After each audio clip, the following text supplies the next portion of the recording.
ครูบายังมากกว่าท่านอยู่พวก ให้เกียรติ ครูบามากเลย ให้เกียรติให้เกียรติ บอกครูบามาย่างไว้ในครูบามาเต้นข้างหน้า ไอ้ว่าซับต้นมะกังนี่ทานโฮมะกังเลยเนาะ กลางแล้วกลางก็เป็นพิธีสิครับ เกียรติจะทานกี่เกียรติเนาะงานเทราพิเศษอยู่ที่วัดห้วยมืนเมืองท่าพังทอง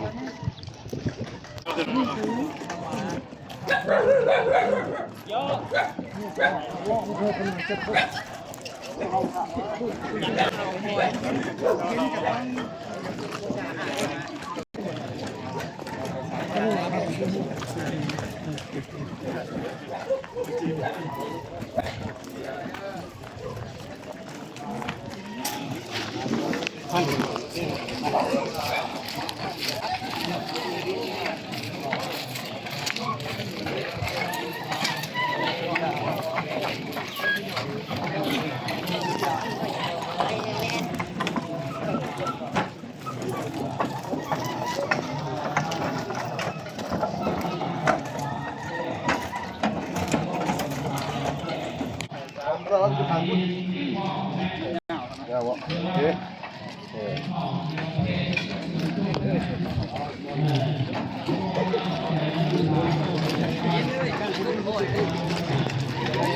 เล่นไอ้ โอ้นั่น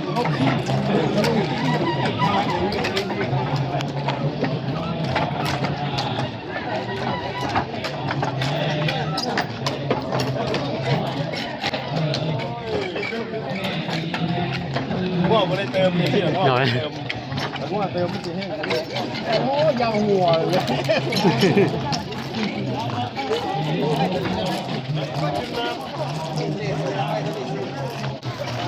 แห่เกียรติ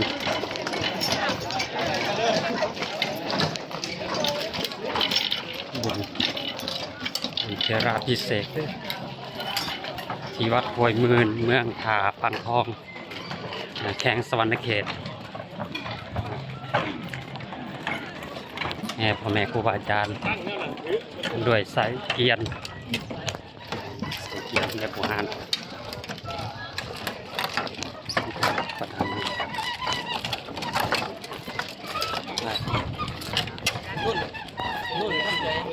ใส่เกียร์มันใส่เกียร์แห่อนุรักษ์แบบดั้งเดิม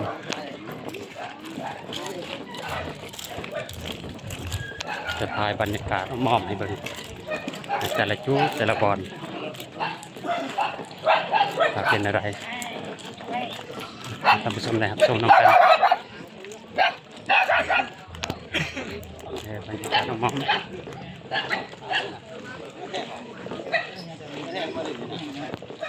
ครูบา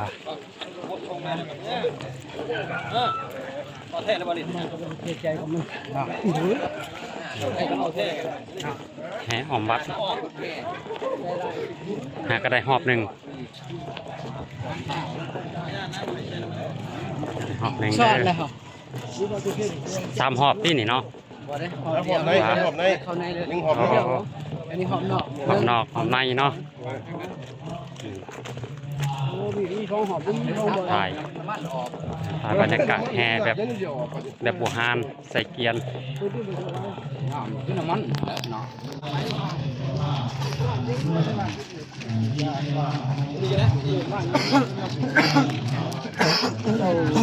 ขอบคุณท่านอินทองลูกคำหารเจ้าภาพรับเงิน1 บาทคณะพระสงฆ์ภายในเมืองท่าบางท่องเป็นเจ้าภาพรับเงิน1 บาทพระสงฆ์ภายในวัดศรีสมเด็จบ้านห้วยมืนหลาบเงิน1 บาทพระอาจารย์ผู้มีคำมีผลเนาะท่านคำประสงค์คงคำแม่พ่อท่านวันท่าของมาแสงแมวรับเงินแสนบุตรราชแมวใหญ่คำตาวรจิตพลหลานเป็นเจ้าภาพหลาบเงิน1 บาทพระคุณพระอาจารย์เวทมาลีก่อนอุไรนานามคณะนักจัดการประสอบแขวงสมเกตน้องเกียรติการวัดชัยภูมิราชในคนที่2เป็นเจ้าภาพหลาบเงิน1 บาทเนาะรวมทั้งวัดถือว่าเป็น10 บาทเนาะคำ2 สลึงเนาะคำเนาะ ในคณะนี้ก็แห่พ่อแม่ครูบาอาจารย์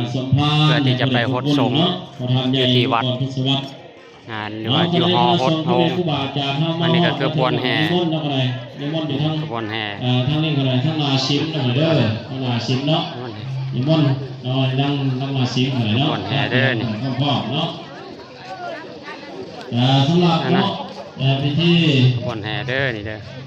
อันนี้คือออกต้นโยมบานหน่วยเหมือนที่หัวหน้าสมบูรณ์สิริปัญญาประธานที่ปรึกษาสภาสังเกตในผู้นำทางน้องขบวนแห่เด้อเดี๋ยวต้นโยมก็สดมากนาเลยในนามประธานประสอบเมืองในนามที่คนได้ถือวัดสุนทรพิเศษนั้นขณะนี้ก็ได้แห่ของวัดมหอนเรียบร้อยแล้วเนาะอันนี้พ่อผู้บาการเข้ากันอยู่ทางด้านพ่อแม่ประสนมากนาลายตาทางด้านของมือทางด้านซิมหน่อยเนาะภาพเจ้าศรัทธาเนาะตาเกียบเนาะสำหรับญาติโยมที่จะกราบจะไหวเพื่อนนั่นก็อาจจะมันเพลงแสงบุตรลาดเนาะตาเกียบเนาะเอาสำหรับลูกหลานนักเรียนเนาะกับเขามาเต่ามาพบกันในพีเดอร์สลาห้องธรรมแล้วก็พิธีกับเบื้องต้นที่คณะสงฆ์พ่อแม่ครูบาอาจารย์พร้อมกันแล้วก็จะได้เชิญเจ้าภาพสถานหลักเงินหลักค่ำได้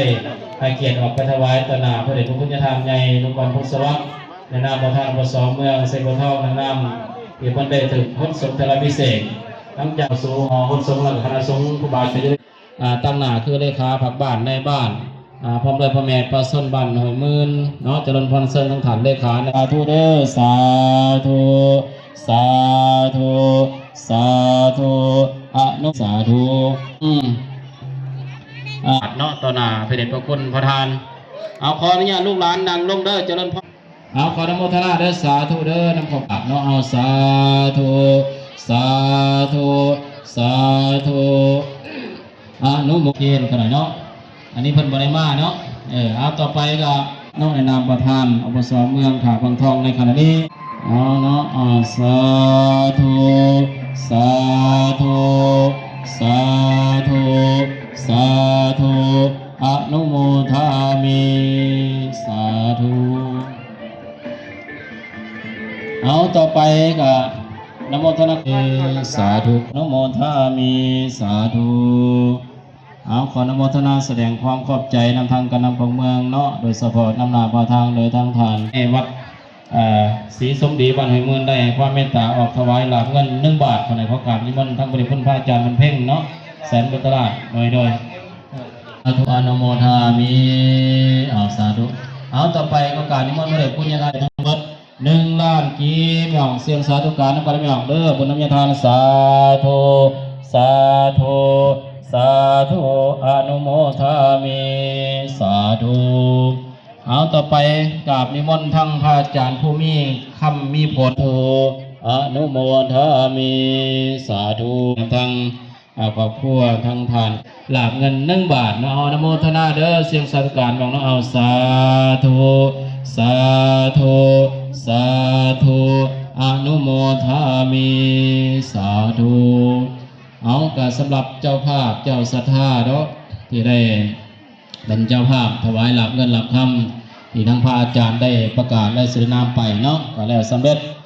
ต่อไปแต่กราบนิมนต์พระเดชคุณทั้งญาติทานนุกรขณะพุทธสวัสดิ์ยันโตโพธิยะโมเลสกายานังนันทิวันตโนเอวังตะวังวิสัยโยโหติสัยสุสัยมังคะเลอปรสิตาปรังเกเจริญพรเซินทั้งเจ้าภาพเจ้าศรัทธาเนาะทั้งครอบครัวย่อมพอจันสอนแสนบุตรลาดพร้อมด้วยภรรยาเนาะได้ให้เกียรติออกมาฮดสงฆ์เทระพิเศษและเจริญพรเซินทั้งทานอินตองเนาะคำลือหารพร้อมด้วยคณะการนำของเมืองเนาะทุกทานได้ให้เกียรติเนาะเจริญพรเซินบรรดาทานเนาะได้กล้าเกี่ยมน้ำบน้ำหอมออกฮดส่งเนาะเอาสูตรสัญญาโตคนไหน3 เทือเอานิมนต์คนไหนสวยแน่นิมนต์คนครูบาอาจารย์เฮาเนาะสยันโตโพธิยาโมเลสกายานังนาทิวาตโนเอวังตาวังวิสัยโยโหติสัยสุสัยมังคะเลอปลาสิตาปลังเกปัทาวิโภคะเลอภิเสเกสัพพังพุทธานังอัคคปัตโตปโมทันเตสุนัขตังสุมังคลัง โสโหทิตาสุขโนโสมนโหตยาสุนในทังพมจาเลโสปะทาคินังกายกัมมังวาจากัมมังปะทาคินังปะทาคินังนิกัตตวาลละพันตันเตปะทาคิเนสาธุสาธุอนุโมทามิเอาเจริญพรโยมแม่พากันลุกบาดนี่ลุกไปหดน้ำกันบาดนี่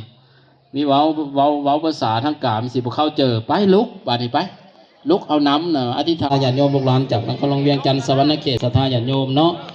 ที่ได้มาร่วมเป็นเจ้าภาพเจ้าศรัทธาในมื้อนี้ขอให้บุญคำนำสู้เนาะเอาหลังจากพระสงฆ์เทระพิเศษแล้วญาติโยมเจ้าภาพยังพร้อมเพียงพอกันได้นั่งเป็นแถวเด้อจะได้ทำพิธีปอนบาทใส่ถงพลเนาะปอนกระตุ้ปัจจัยพ่อแม่ครูบาอาจารย์แถมสัมพันธ์ประเด็จคุณทางยทานนุก่อนพุนสวัสดิ์นั่งถาบางทองต่อ13ก็ได้เป็นรักษาการประธานอบส.เมืองเนาะถาบางทองต่อมาปี2000